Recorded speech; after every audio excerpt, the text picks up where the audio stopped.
Hello, and welcome back to Baby Elias's stories. We now return to Oliver Twist by Charles Dickens. Chapter 14.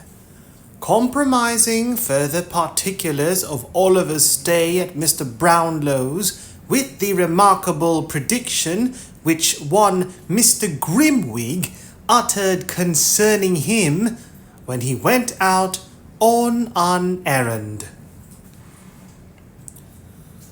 Oliver soon recovering from the fainting fit into which Mr. Brownlow's abrupt exclamation had thrown him, the subject of the picture was carefully avoided, both by the old gentleman and Mrs. Bedwin, in the conversation that ensued, which indeed bore no reference to Oliver's history or prospects, but was confined to such topics as might amuse without exciting him. He was still too weak to get up to breakfast, but when he came down into the housekeeper's room next day, his first act was to cast an eager glance at the wall in the hope of again looking on the face of the beautiful lady. His expectations were disappointed, however, for the picture had been removed. "Ah!" said the housekeeper, watching the direction of Oliver's eyes. "It is gone, you see." "I see it is, ma'am," replied Oliver. "Why have they taken it away?" "It has been taken down, child, because Mr. Brownlow said that as it seemed to worry you, perhaps it might prevent your getting well, you know," rejoined the old lady. "Oh, no, indeed, it didn't worry me, ma'am," said Oliver. I liked to see it. I quite loved it." Well, said the old lady good-humouredly. "You get well as fast as ever you can, dear, and it shall be hung up again. There, I promise you that. Now, let us talk about something else." This was all the information Oliver could obtain about the picture at that time, as the old lady had been so kind to him in his illness. He endeavoured to think no more of the subject just then. So he listened attentively to a great many stories she told him about an amiable and handsome daughter of hers, who was married to an amiable and handsome man and lived in the country, and about a son who was clerk to a merchant in the West Indies, and who was also such a good young man, and wrote such dutiful letters home 4 times a year, that it brought the tears into her eyes to talk about them. When the old lady had expatiated a long time on the excellencies of her children, and the merits of her kind good husband besides, who had been dead and gone, poor dear soul, just 26 years, it was time to have tea. After tea she began to teach Oliver cribbage, which he learned as quickly as she could teach, at which game they played with great interest and gravity until it was time for the invalid to have some warm wine and water with a slice of dry toast, and then to go cosily to bed. They were happy days, those of Oliver's recovery. Everything was so quiet and neat and orderly, everybody so kind and gentle, that after the noise and turbulence in the midst of which he had always lived, it seemed like heaven itself. He was no sooner strong enough to put his clothes on properly than Mr. Brownlow caused a complete new suit and a new cap and a new pair of shoes to be provided for him. As Oliver was told that he might do what he liked with the old clothes, he gave them to a servant who had been very kind to him, and asked her to sell them to a Jew and keep the money for herself. This she very readily did, and as Oliver looked out of the parlour window and saw the Jew roll them up in his bag and walk away, he felt quite delighted to think that they were safely gone, and that there was now no possible danger of his ever being able to wear them again. They were sad rags, to tell the truth, and Oliver had never had a new suit before. One evening, about a week after the affair of the picture, as he was sitting talking to Mrs. Bedwin, there came a message down from Mr. Brownlow that if Oliver Twist felt pretty well, he should like to see him in his study and talk to him a little while. "Bless us and save us! Wash your hands and let me part your hair nicely for you, child," said Mrs. Bedwin. "Dear heart alive, if we had known he would have asked for you, we would have put you a clean collar on and made you as smart as sixpence." Oliver did as the old lady bade him, and although she lamented grievously, meanwhile, that there was not even time to crimp the little frill that bordered his shirt collar, he looked so delicate and handsome, despite that important personal advantage, that she went so far as to say, looking at him with great complacency from head to foot, that she really didn't think it would have been possible on the longest notice to have made much difference in him for the better.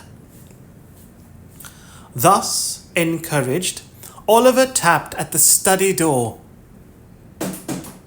On Mr. Brownlow calling to him to come in, he found himself in a little back room, quite full of books, with a window looking into some pleasant little gardens. There was a table drawn up before the window, at which Mr. Brownlow was seated reading. When he saw Oliver, he pushed the book away from him, and told him to come near the table and sit down. Oliver complied, marvelling where the people could be found to read such a great number of books as seemed to be written to make the world wiser, which is still a marvel to more experienced people than Oliver Twist every day of their lives. "There are a good many books, are there not, my boy?" said Mr. Brownlow, observing the curiosity with which Oliver surveyed the shelves that reached from the floor to the ceiling. "A great number, sir," replied Oliver. "I never saw so many." "You shall read them, if you behave well," said the old gentleman kindly, "and you will like that better than looking at the outsides. That is, some cases, because there are books of which the backs and covers are by far the best parts."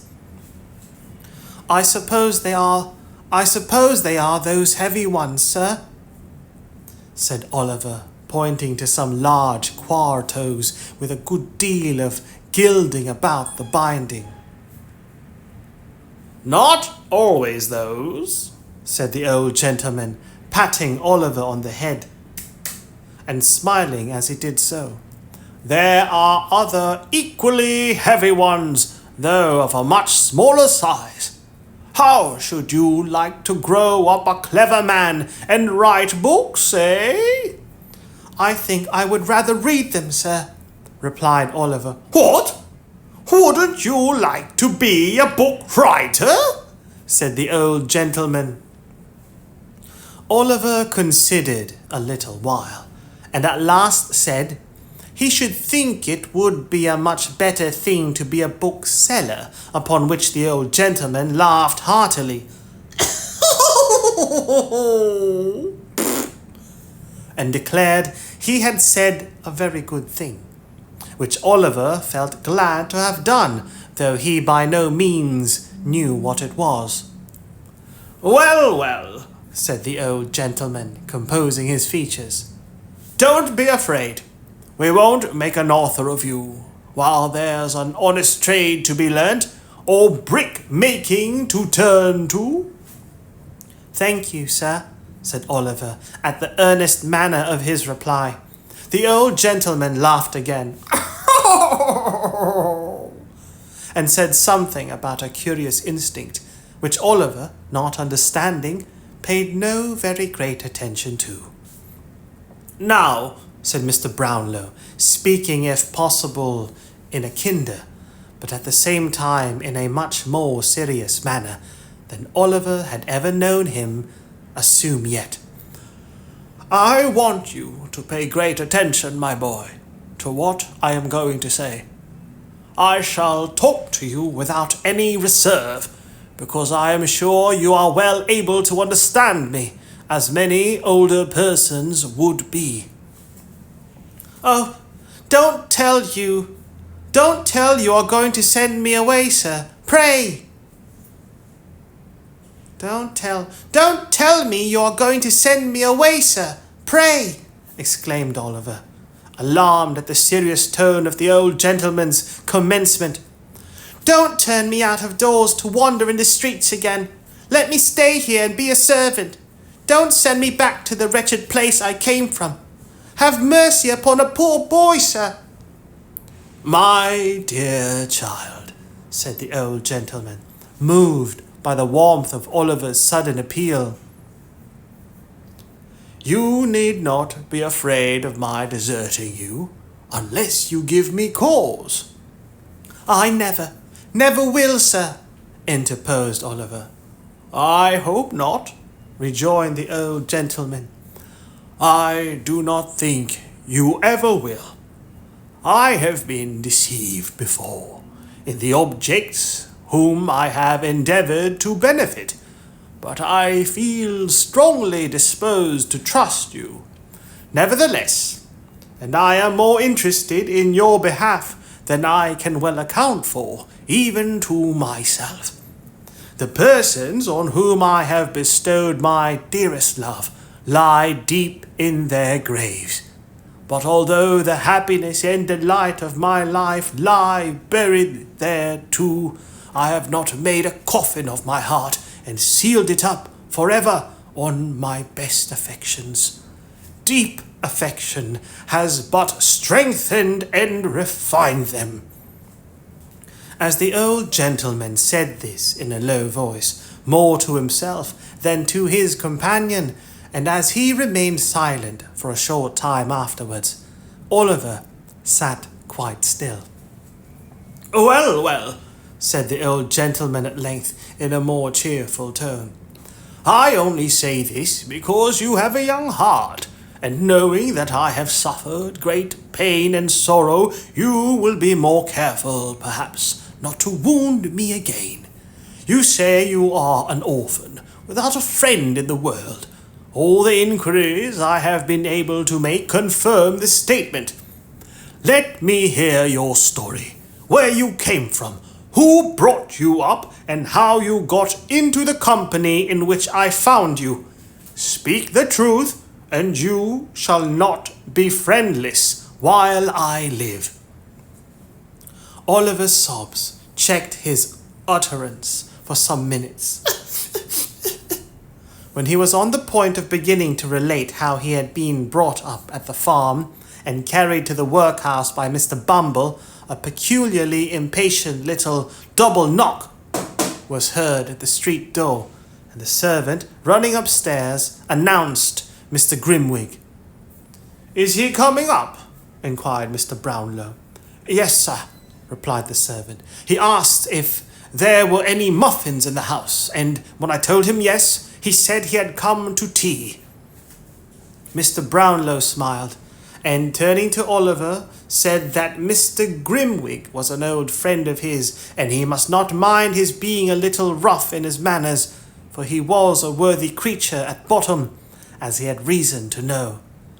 "Shall I go downstairs, sir?" inquired Oliver. "No," replied Mr. Brownlow. "I would rather you remained here." At this moment, there walked into the room supporting himself by a thick stick, a stout old gentleman, rather lame in one leg, who was dressed in a blue coat, striped waistcoat,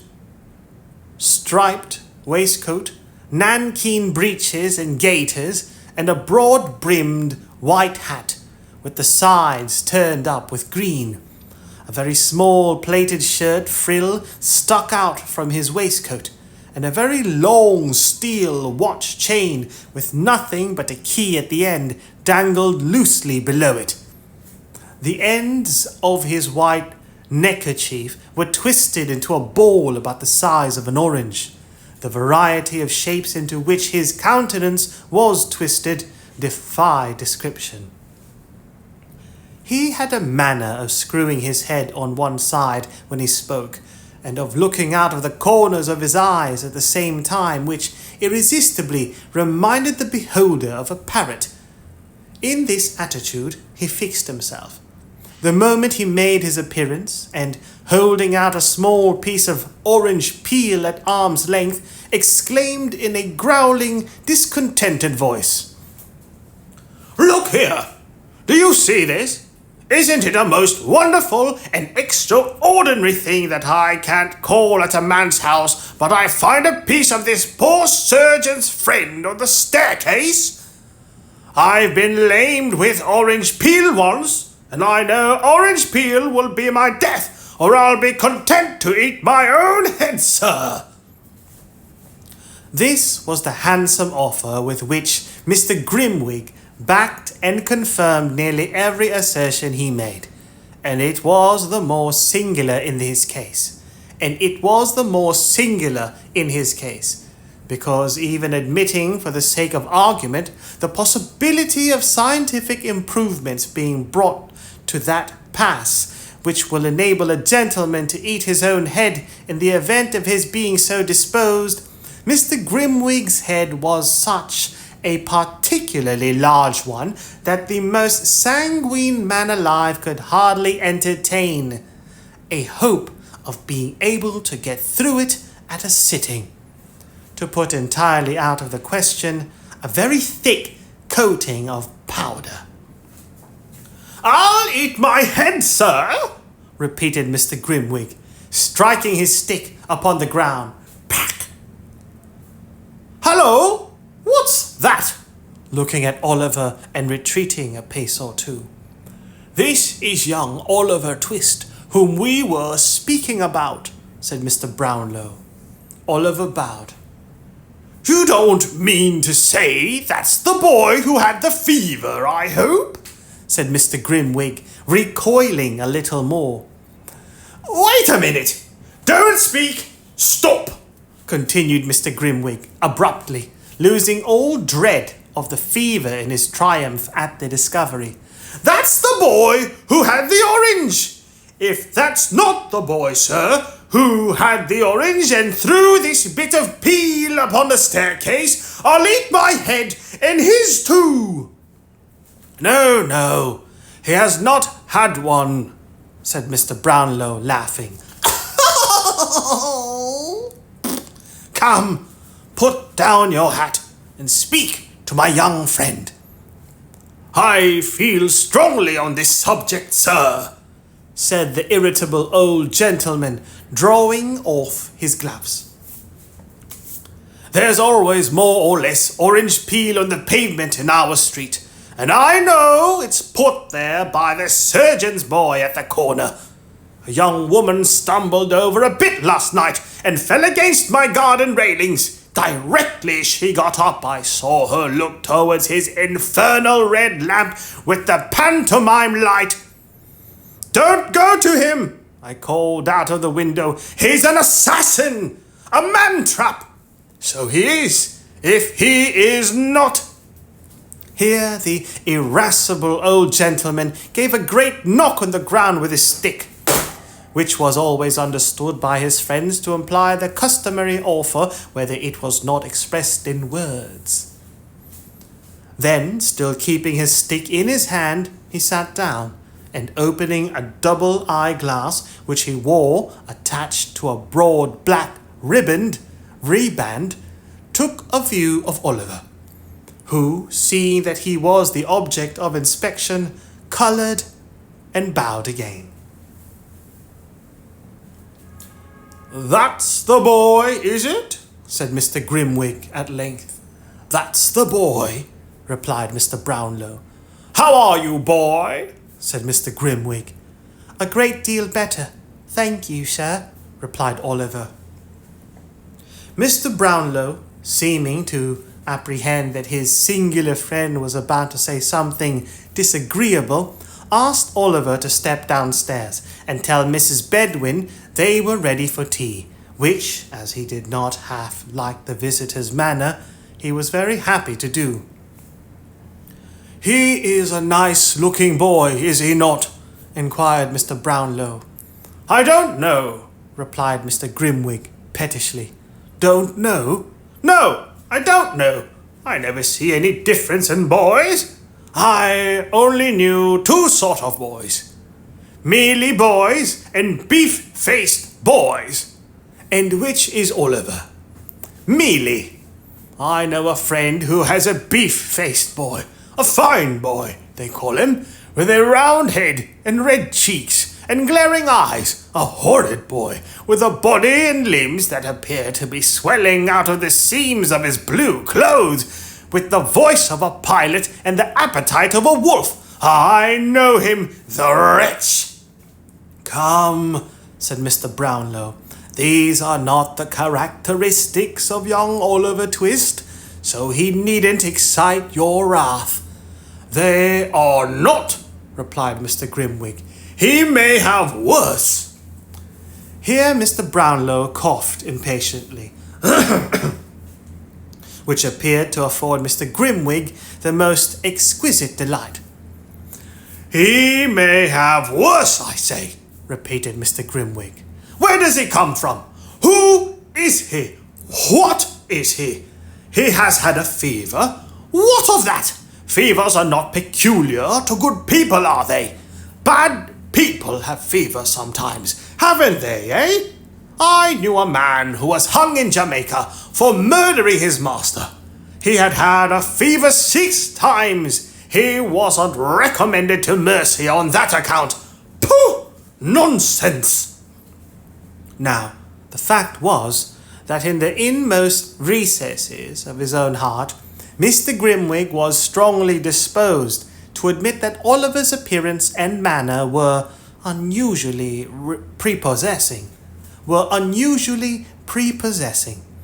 But he had a strong appetite for contradiction, sharpened on this occasion by the finding of the orange peel, and inwardly determining that no man should dictate to him whether a boy was well-looking or not, he had resolved from the first to oppose his friend.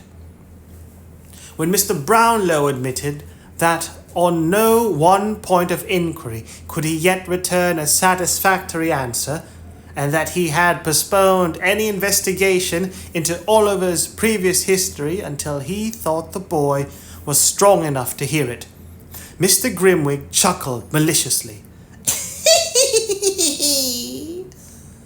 And he demanded with a sneer whether the housekeeper was in the habit of counting the plate at night, because if she didn't find a tablespoon or two missing some sunshiny morning, why, he wouldn't be content to, and so forth. All this Mr. Brownlow, although himself somewhat of an impetuous gentleman, knowing his friend's peculiarities, bore with great good humour. As Mr. Grimwig, at tea, was graciously pleased to express his entire approval of the muffins, matters went on very smoothly. And Oliver, who made one of the party, began to feel more at his ease than he had yet done in the fierce old gentleman's presence. "And when are you going to hear at full, true, and particular account of the life and adventures of Oliver Twist?" asked Grimwig of Mr. Brownlow at the conclusion of the meal, looking sideways at Oliver as he resumed his subject. Tomorrow morning, replied Mr. Brownlow. I would rather he was alone with me at the time.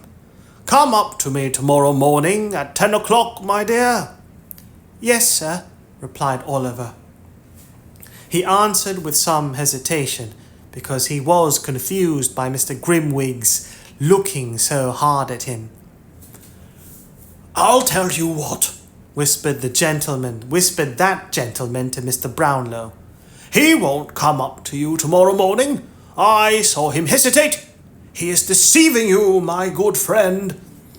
I'll swear he is not, replied Mr. Brownlow warmly.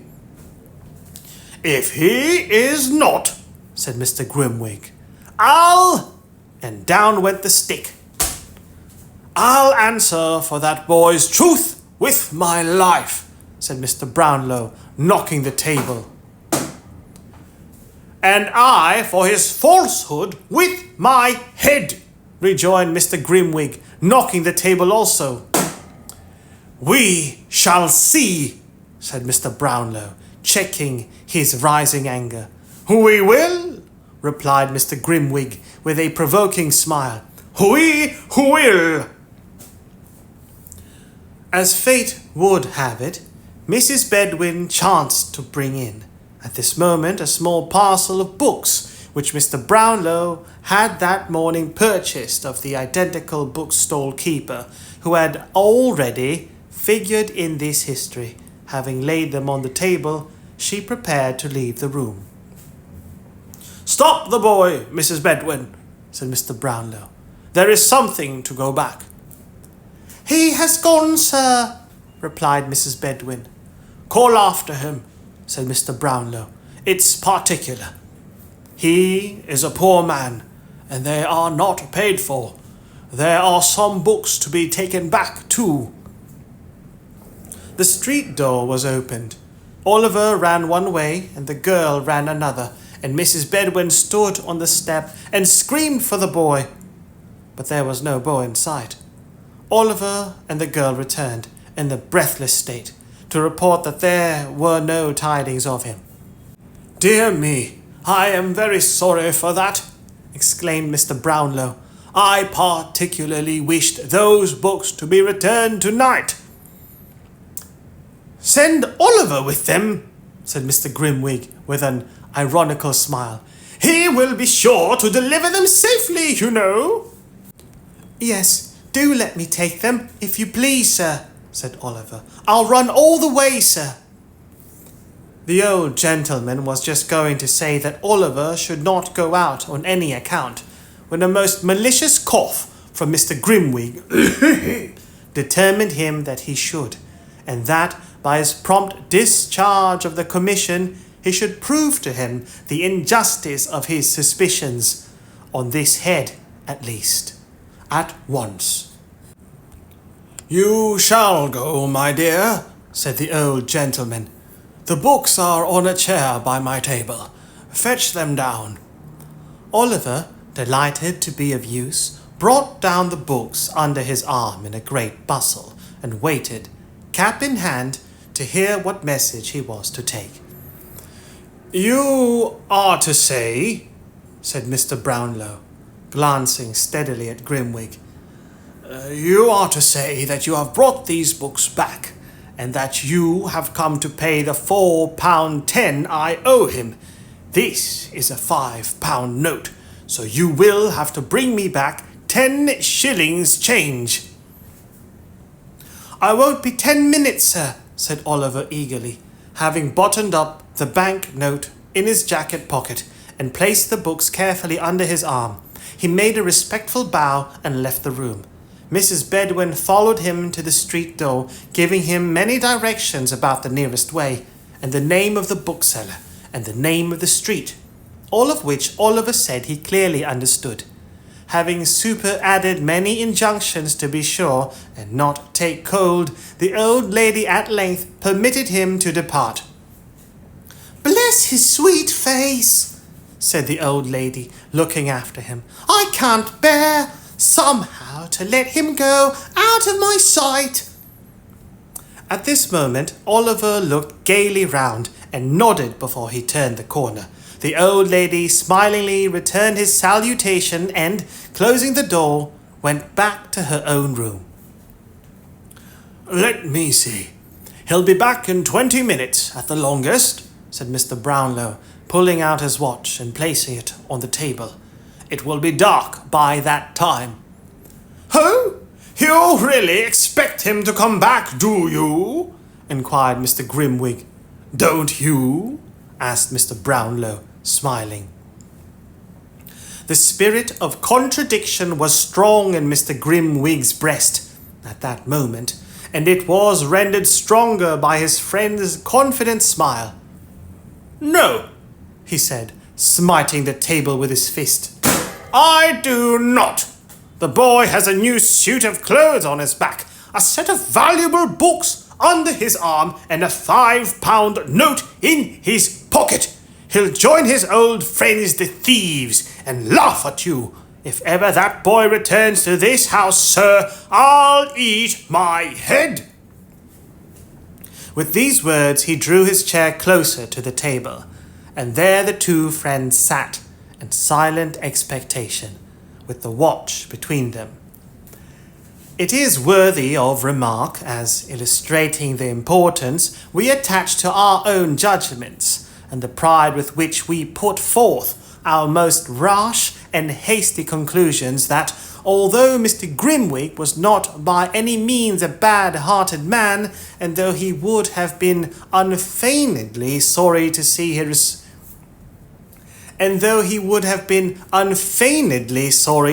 his respected friend duped and deceived, he really did most earnestly and strongly hope at that moment that Oliver Twist might not come back. It grew so dark that the figures on the dial plate were scarcely discernible. But there the two old gentlemen continued to sit in silence, with the watch between them.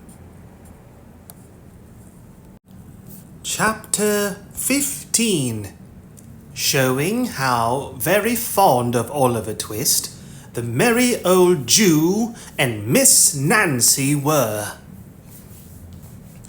In the obscure parlour of a low public house, in the filthiest part of Little Saffron Hill, a dark and gloomy den, where a flaring gas light burnt all day in the winter time, and where no ray of sun ever shone in the summer. There sat, brooding over a little pewter measure and a small glass, strongly impregnated with the smell of liquor, a man in a velveteen coat, drab shorts, half boots and stockings, whom even by that dim light no experienced agent of the police would have hesitated to recognize as Mr. William Sykes. At his feet sat a white-coated, red-eyed dog, who occupied himself alternately in winking at his master with both eyes at the same time, and in licking a large, fresh cut on one side of his mouth, which appeared to be the result of some recent conflict. "Keep quiet, you warmint! Keep quiet!" said Mr. Sykes, suddenly breaking silence. Whether his meditations were so intense as to be disturbed by the dog's winking, or whether his feelings were so wrought upon by his reflections that they required all the relief derivable from kicking an unoffending animal to allay them, is matter for argument and consideration. Whatever was the cause, the effect was a kick and a curse, bestowed upon the dog simultaneously. Dogs are not generally apt to revenge injuries inflicted upon them by their masters, but Mr. Sykes' dog, having faults of temper in common with his owner, and labouring perhaps at this moment under a powerful sense of injury, made no more ado but at once fixed his teeth in one of the half-boots. Having given in a hearty shake, he retired, growling under a form, just escaping the pewter measure which Mr. Sykes levelled at his head. You would you? Said Sykes, seizing the poker in one hand and deliberately opening with the other a large clasp knife which he drew from his pocket. Come here, you born devil! Come here! D'ye hear? The dog no doubt heard, because Mr. Sykes spoke in the very harshest key of a very harsh voice, but, appearing to entertain some unaccountable objection to having his throat cut, he remained where he was, and growled more fiercely than before, at the same time grasping the end of the poker between his teeth, and biting at it like a wild beast. This resistance only infuriated Mr. Sykes the more, who, dropping on his knees, began to assail the animal most furiously. The dog jumped from right to left, and from left to right, snapping, growling, and barking.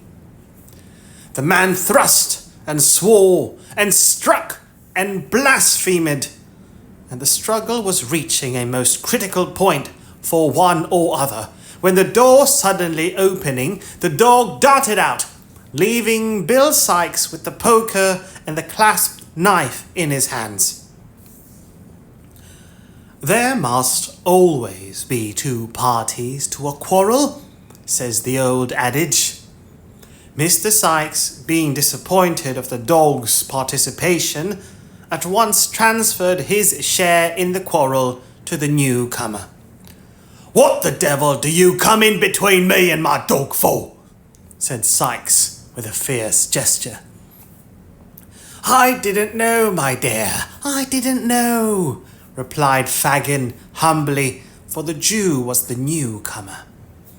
Didn't know? You white-livered thief! Growled Sykes. Couldn't you hear the noise? Not a sound of it, as I'm a living man, Bill, replied the Jew. Oh no, you hear nothing, don't you? Retorted Sykes with a fierce sneer. Sneaking in and out so as nobody hears how you come or go. I wish you had been the dog, Fagin, half a minute ago. Why?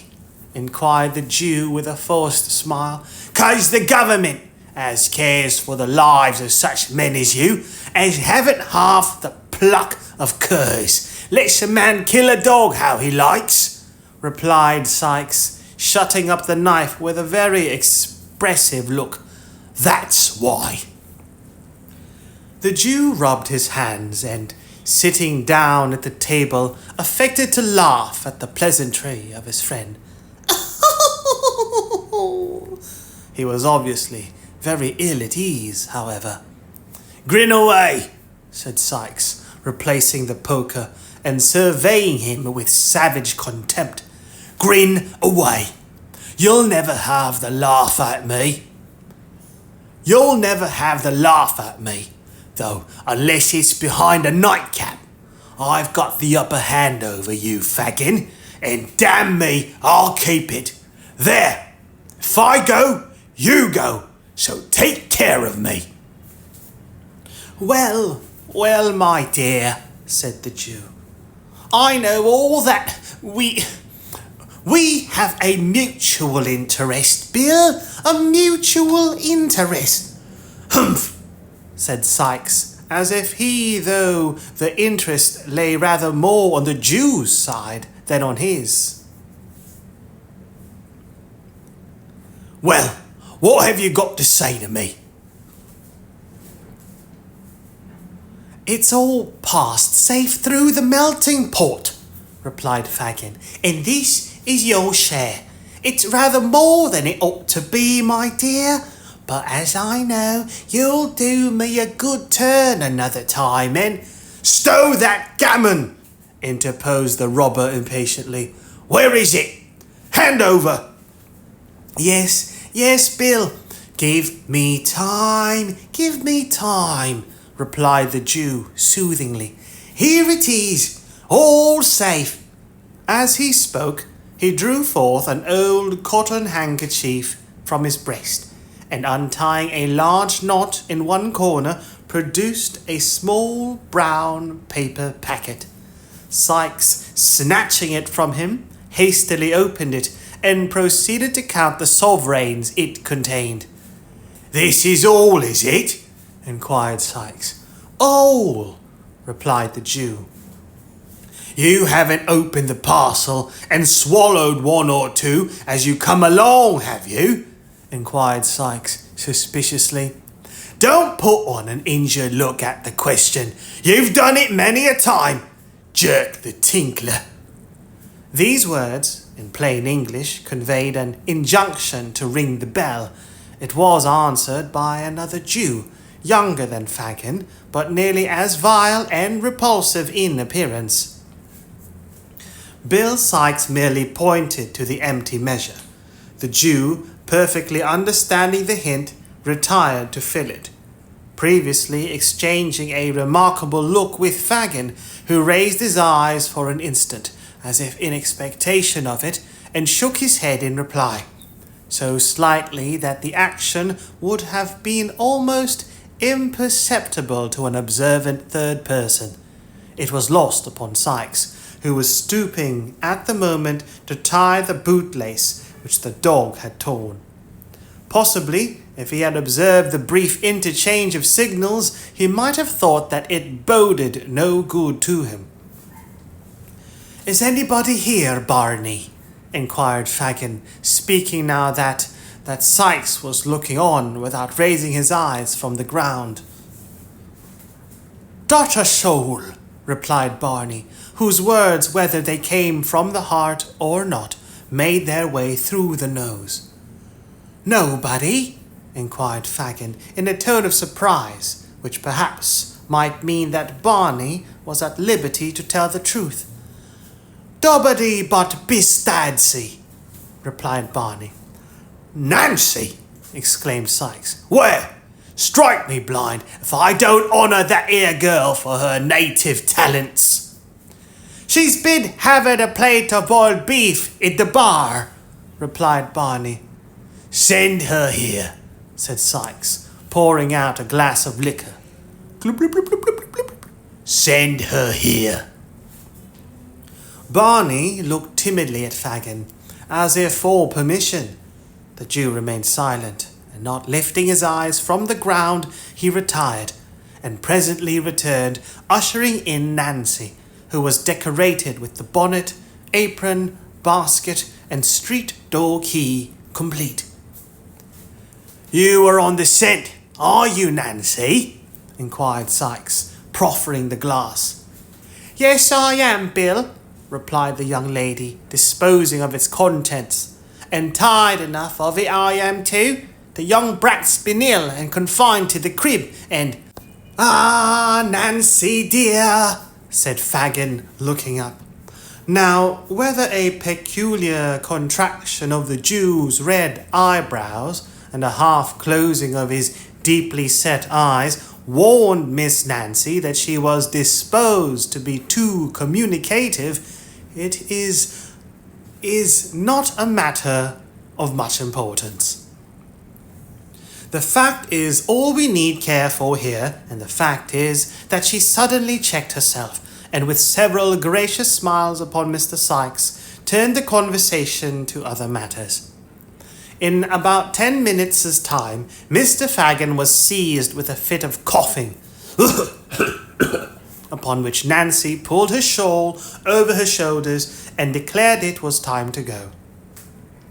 Mr. Sykes, finding that he was walking a short part of her way himself, expressed his intention of accompanying her. They went away together, followed at a little distance by the dog, who slunk out of a backyard as soon as his master was out of sight. The Jew thrust his head out of the room door when Sykes had left it, looked after him as he walked up the dark passage, shook his clenched fist, muttered a deep curse, and then, with a horrible grin, reseated himself at the table, where he was soon deeply absorbed in the interesting pages of the hue and cry.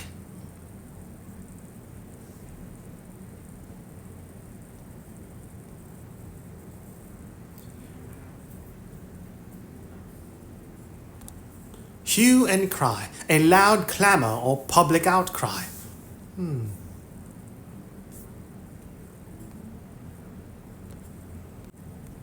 Meanwhile, Oliver Twist, little dreaming that he was within so very short a distance of the merry old gentleman, was on his way to the bookstall. When he got into Clerkenwell, he accidentally turned down a by-street which was not exactly in his way, but not discovering his mistake until he had got halfway down it, and knowing it must lead in the right direction, he did not think it worthwhile to turn back, and so marched on as quickly as he could, with the books under his arm. He was walking along, thinking how happy and contented he ought to feel, and how much he would give for only one look at poor little Dick, who, starved and beaten, might be weeping bitterly at that very moment, when he was startled by a young woman screaming out very loud, "Oh, my dear brother!" And he had hardly looked up to see what the matter was, when he was stopped by having a pair of arms thrown tight round his neck. "Don't!" cried Oliver, struggling.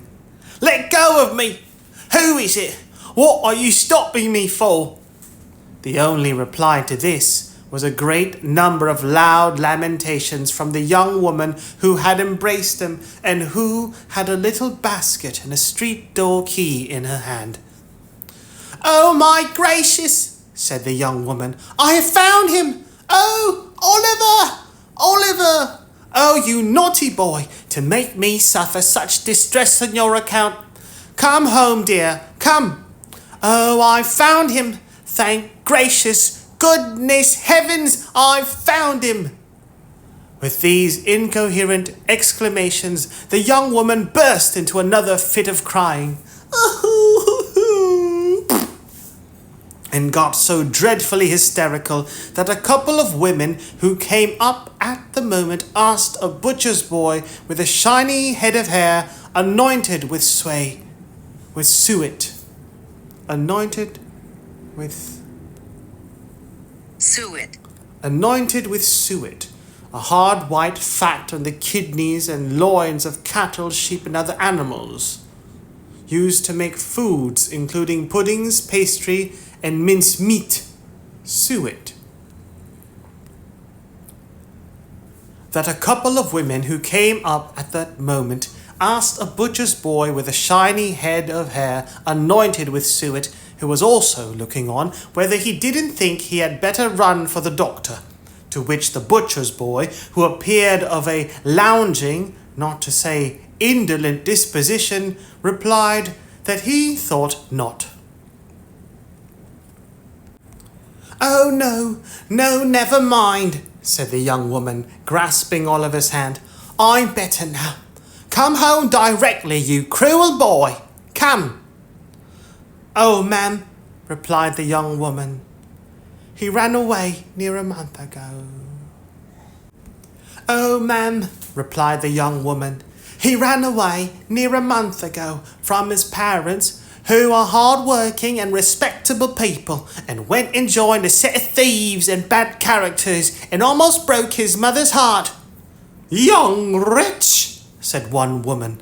"Go home, do, you little brute," said the other. "I am not," replied Oliver, greatly alarmed. "I don't know her. I haven't any sister, or father and mother either. I'm an orphan. I live at Pentonville." "Only hear him, how he braves it out," cried the young woman. "Why, it's Nancy!" exclaimed Oliver, who now saw her face for the first time, and started back in irrepressible astonishment. "You see, he knows me," cried Nancy, appealing to the bystanders. "He can't help himself. Make him come home, there's good people, or he'll kill his dear mother and father and break my heart." "What the devil's this?" said a man, bursting out of a beer shop with a white dog at his heels. "Young Oliver, come home to your poor mother, you young dog. Come home directly." "I don't belong to them. I don't know them. Help! Help!" cried Oliver, struggling in the man's powerful grasp. "Help!" repeated the man. "Yes, I'll help you, you young rascal. What books are these? You've been stealing them, have you? Give 'em here." With these words, the man tore the volumes from his grasp and struck him on the head. "That's right," cried a looker-on from a garret window. "That's the only way of bringing him to his senses."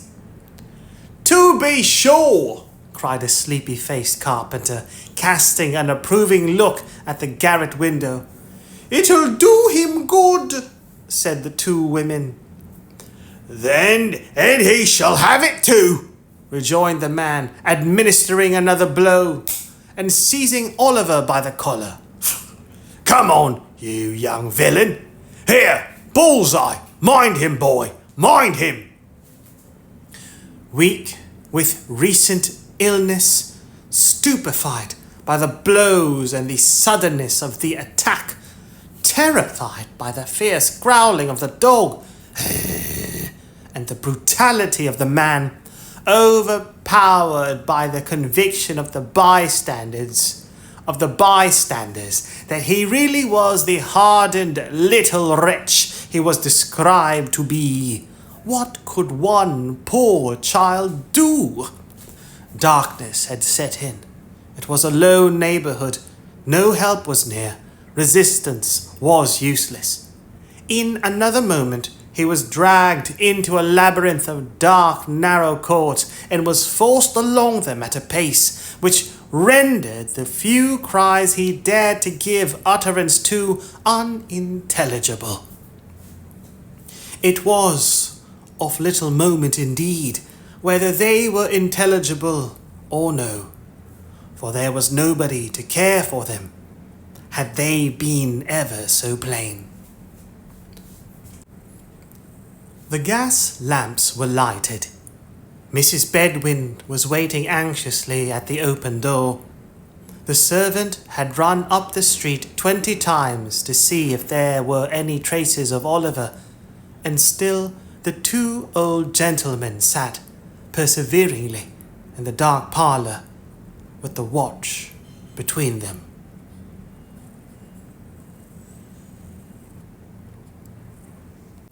Chapter 16 relates what became of Oliver Twist after he had been claimed by Nancy. The narrow streets and courts at length terminated at a large open space, scattered about which were pens for beasts and other indications of a cattle market. Sykes slackened his pace when they reached this spot, the girl behind quite unable to support any longer the rapid rate at which they had hitherto walked.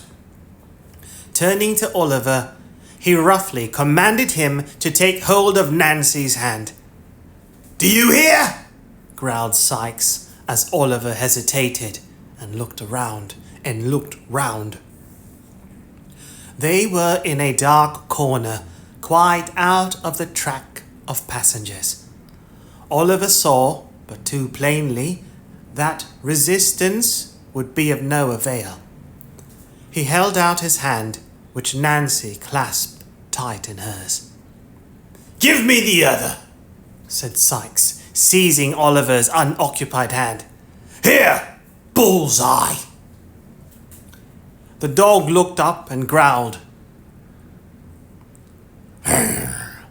"See here, boy," said Sykes, putting his other hand to Oliver's throat.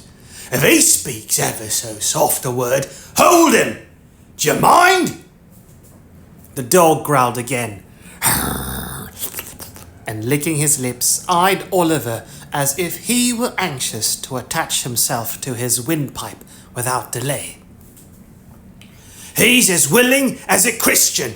Strike me blind if he isn't," said Sykes, regarding the animal with a kind of grim and ferocious approval. "Now, you know what you've got to expect, master, so call away as quick as you like. The dog will soon stop that game.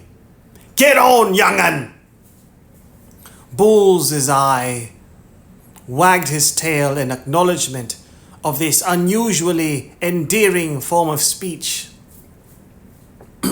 Bullseye wagged his tail in acknowledgement of this unusually endearing form of speech, and giving vent to another admonitory growl for the benefit of Oliver, led the way onward.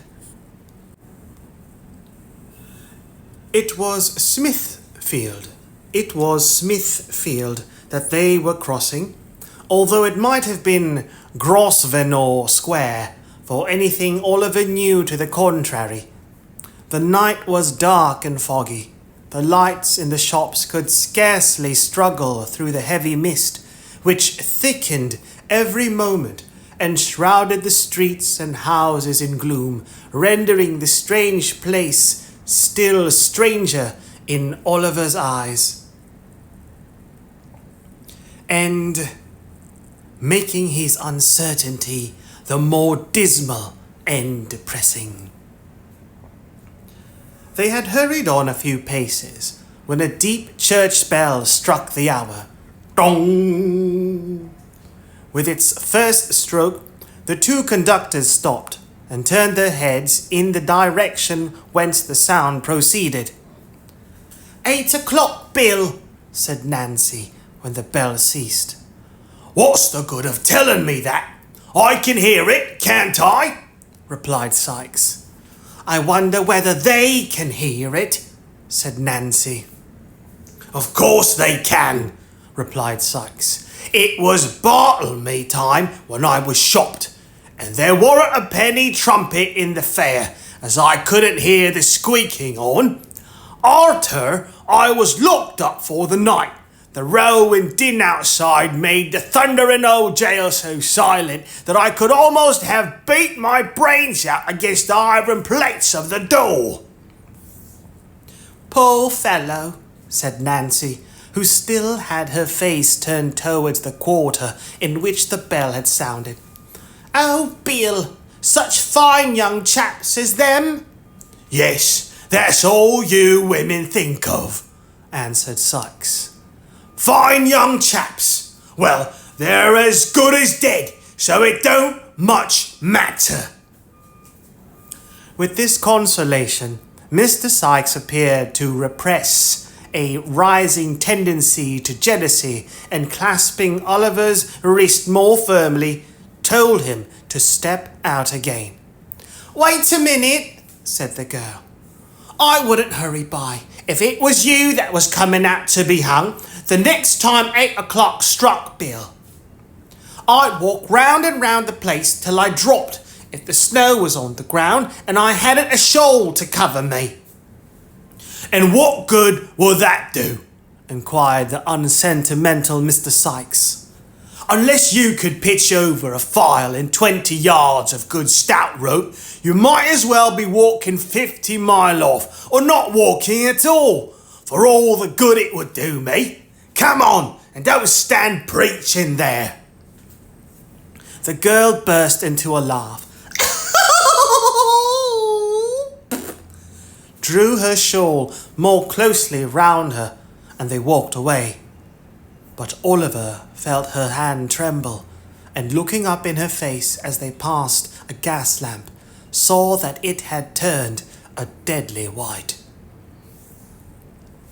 They walked on, by little frequented and dirty ways, for a full half hour, meeting very few people, and those appearing from their looks to hold much the same position in society as Mr. Sykes himself. At length, they walked on, by little frequented and dirty ways, for a full half hour, meeting very few people, and those appearing, from their looks, to hold much the same position in society as Mr. Sykes himself.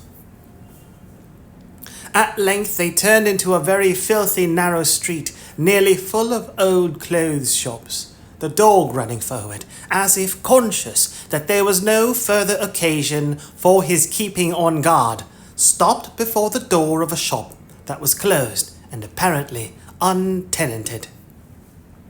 The house was in a ruinous condition, and on the door was nailed a board intimating that it was to let, which looked as if it had hung there for many years. All right, cried Sykes, glancing cautiously about. Nancy stooped below the shutters, and Oliver heard the sound of a bell. Cling, cling. They crossed to the opposite side of the street and stood for a few moments under a lamp. A noise as if a sash window were gently raised was heard, and soon afterwards the door softly opened. Mr. Sykes then seized the terrified boy by the collar with very little ceremony, and all three were quickly inside the house. The passage was perfectly dark. They waited while the person who had let them in chained and barred the door. Anybody here? inquired Sykes.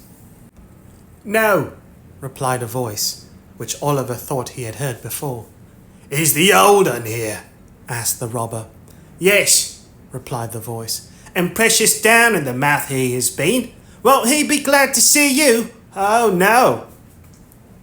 The style of this reply, as well as the voice which delivered it, seemed familiar to Oliver's ears, but it was impossible to distinguish even the form of the speaker in the darkness. Let's have a glim, said Sykes, or we shall go breaking our necks or treading on the dog. Look after your legs if you do. Stand still a moment, and I'll get you one, replied the voice. Receding footsteps of the speaker were heard, and in another minute the form of Mr. John Dawkins, otherwise the Artful Dodger, appeared. He bore in his right hand a tallow candle stuck in the end of a cleft stick. The young gentleman did not stop to bestow any other mark of recognition upon Oliver than a humorous grin, but turning away, beckoned the visitors to follow him down a flight of stairs. They crossed an empty kitchen, and opening the door of a low, earthy-smelling room which seemed to have been built in a small backyard, were received with a shout of laughter. Oh, my wig! My wig! cried Master Charles Bates, from whose lungs the laughter had proceeded. Here he is! Oh, cry! Here he is! Oh, Fagin! Look at him! Fagin, do look at him! I can't bear it! It is such a jolly game! I can't bear it! Hold me! Somebody while I laugh it out! With this irrepressible ebullition of mirth. Ebullition. The action of bubbling or boiling. Ebullition. Mirth. Amusement especially as expressed in laughter, merriment. With this irrepressible ebullition of mirth, Master Bates laid himself flat on the floor and kicked convulsively for 5 minutes in an ecstasy of facetious joy. Facetious. Facetious, treating serious issues with deliberately inappropriate humour. Flippant, facetious. With this irrepressible ebullition of mirth, Master Bates laid himself flat on the floor and kicked convulsively for 5 minutes in an ecstasy of facetious joy. Then, jumping to his feet, he snatched the cleft stick from the dodger, and advancing to Oliver, viewed him round and round, while the Jew, taking off his nightcap, made a great number of low bows to the bewildered boy. The Artful, meantime, who was of a rather saturnine disposition, Saturnine. saturnine of a person or their manner, slow and gloomy. The Artful, meantime, who was of a rather saturnine disposition, and seldom gave way to merriment when it interfered with business, rifled Oliver's pockets with steady assiduity. Assiduity. Constant or close attention to what one is doing. Rifled Oliver's pockets with steady assiduity. "Look at his togs, Fagin," said Charlie, putting the light so close to his new jacket as nearly to set him on fire. "Look at his togs! Superfine cloth, and the heavy swell cut! Oh my eye! What a game! And his books too! Nothing but a gentleman, Fagin!" "Delighted to see you looking so well, my dear," said the Jew, bowing with mock humility.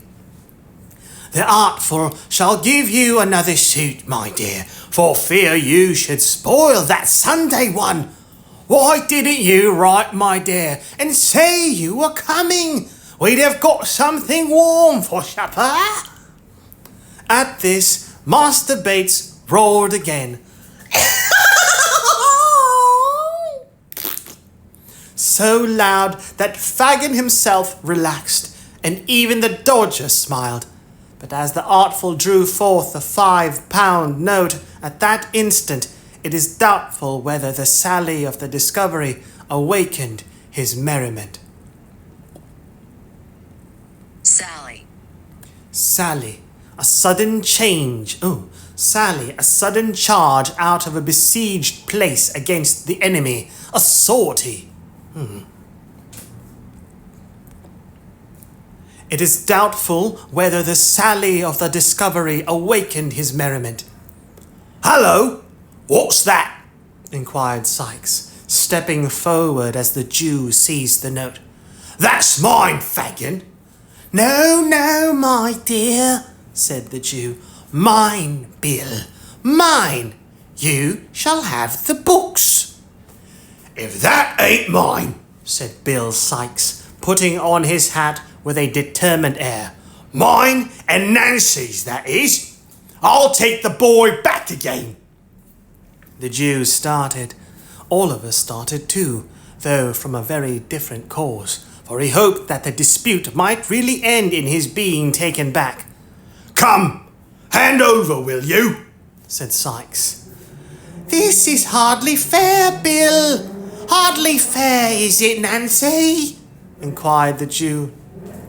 "Fair or not fair," retorted Sykes. "Hand over, I tell you. Do you think Nancy and me has got nothing else to do with our precious time but to spend it in scouting arter and kidnapping every young boy as gets grabbed through you? Give it here, you avaricious old skeleton! Give it here!"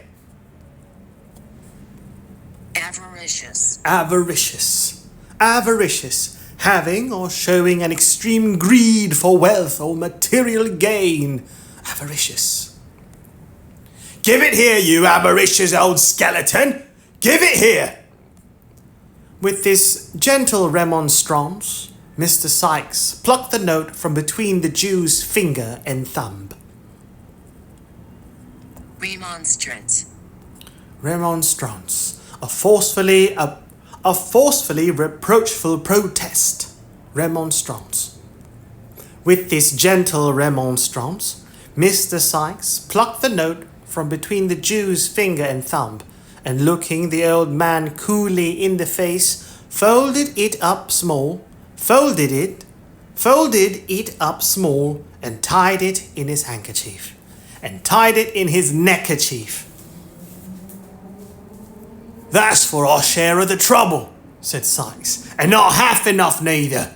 You may keep the books if you're fond of reading. If you ain't, sell 'em.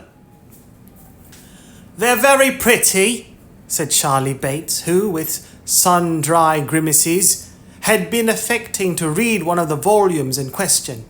Beautiful writing, isn't it, Oliver? At sight of the dismayed look with which Oliver regarded his tormentors, Master Bates, who was blessed with a lively sense of ludicrous, fell into another ecstasy, more boisterous than the first. They belong to the old gentleman, said Oliver, wringing his hands. To the good, kind old gentleman who took me into his house and had me nursed when I was near dying of fever.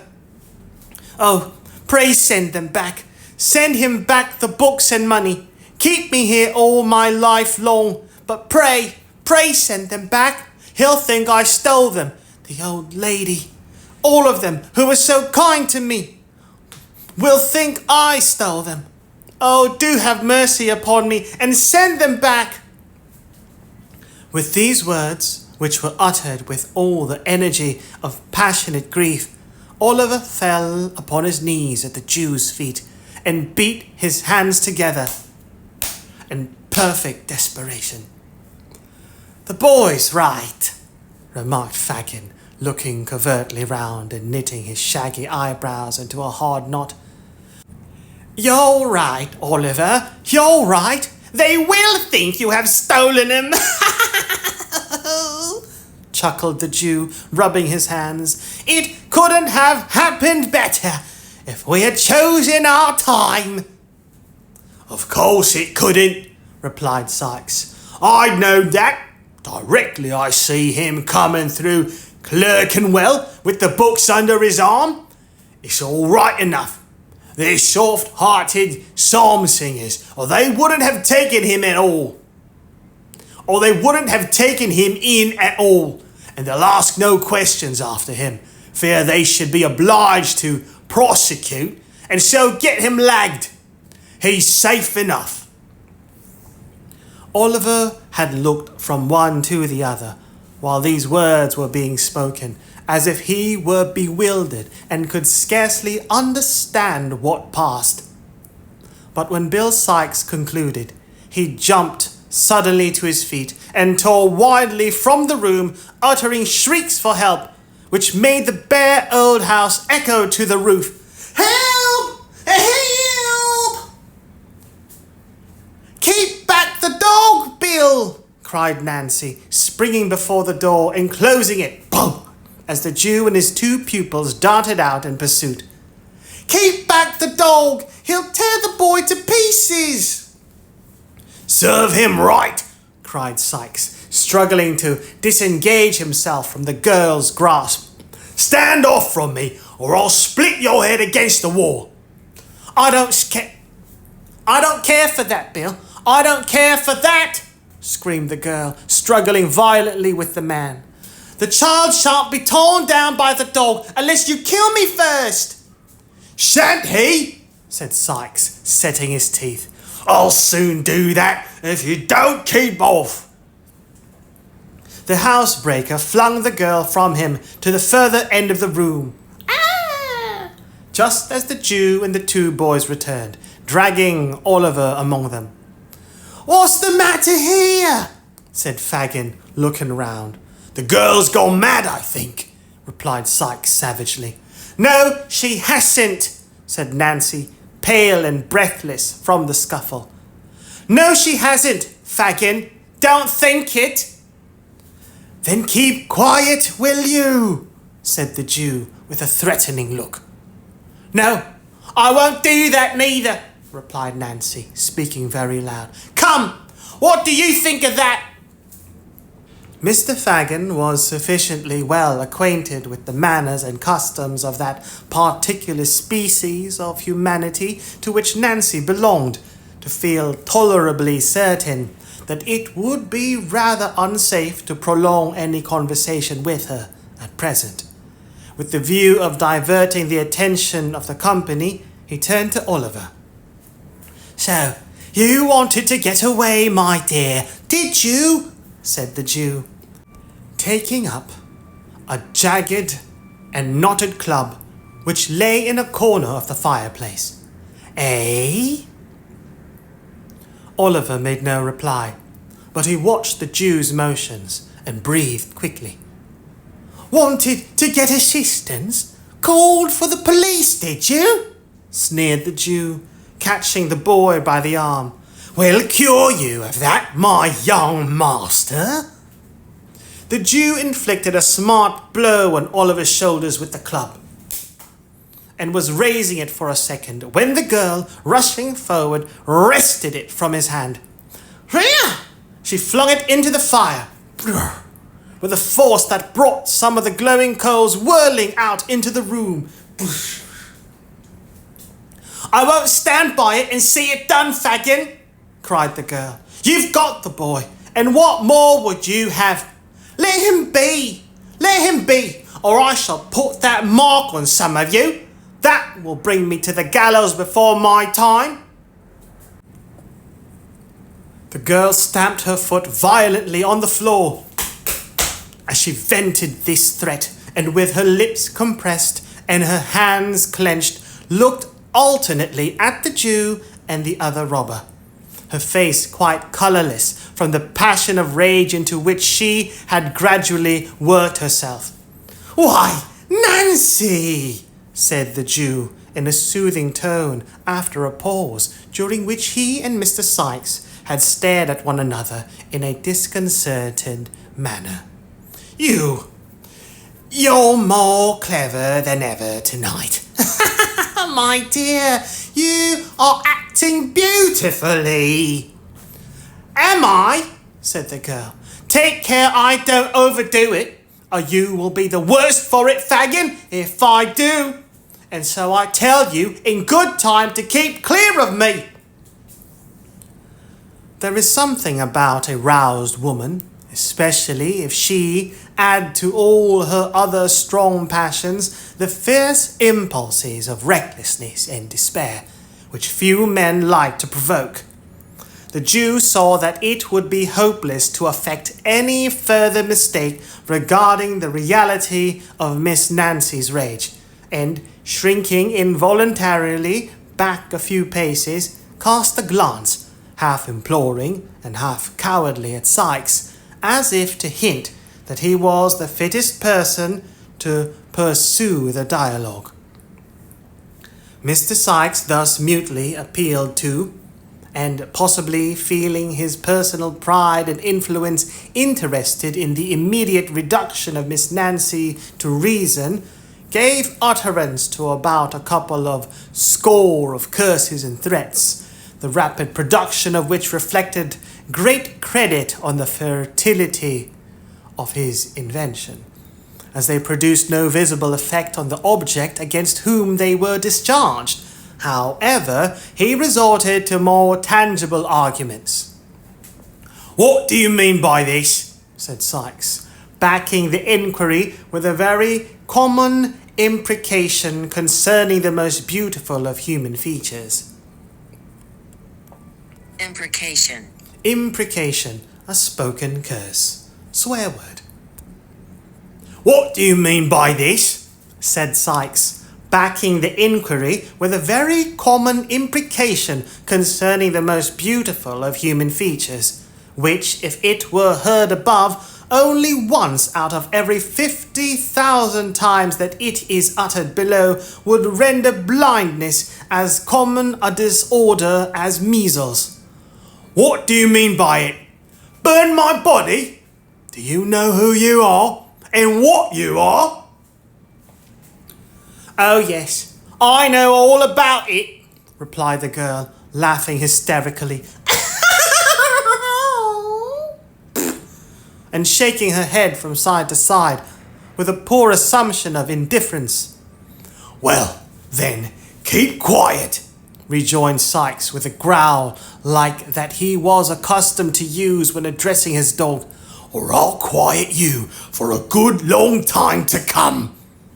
The girl laughed again, even less composedly than before, and, darting a hasty look at Sykes, turned her face aside and bit her lip till the blood came. You're a nice one, added Sykes, as he surveyed her with a contemptuous air, to take up the humane and genteel side. A pretty subject for the child, as you call him, to make a friend of. God Almighty, help me I am, cried the girl passionately, and I wish I had been struck dead in the street, or had changed places with them we passed so near tonight, before I had let a hand in bringing him here. He's a thief, a liar, a devil, all that's bad, from this night forth. Isn't that enough for the old wretch, without blows? Come, Sykes, said the Jew, appealing to him in a remonstratory tone, and motioning towards the boys, who were eagerly attentive to all that passed. Remonstratory.